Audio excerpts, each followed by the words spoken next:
মাদারীপুর সদর কাছে নত বাংলাদেশে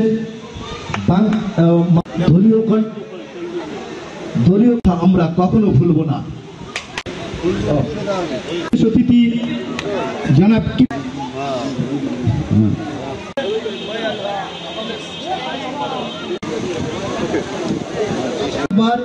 কাজী নাহি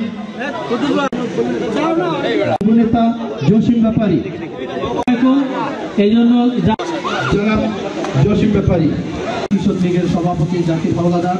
আমি রাজনীতি করতে এসে দেখেছি খান পরিবারের কোন অতিথি হিসাবে আমাদেরকে সম্মানিত চেয়ারম্যান সাহেব হোসেন খান আজকের যোগদান অনুষ্ঠানে সন্তান যুব সন্তান খান সন্ত্রাস ও ফ্যাসাদ সৃষ্টিকারীদের কর্ম সফল করে না। যে উদ্দেশ্য নিয়ে সন্ত্রাস করবেন সেই সন্ত্রাস কখনো সফল করে না। এটা যে কষ্ট করার মানসিকতা আল্লাহ রাব্বুল আলামিন তার মধ্যে দিয়েছে। আমি কোটি কোটি শুকরিয়া করি। খান নবনির্বাচিত উপজেলা যুব সমাজ আমার বড়দের সবচেয়ে বড় কাজ চলছে। মল্লিককে বিশেষ অতিথি জনাব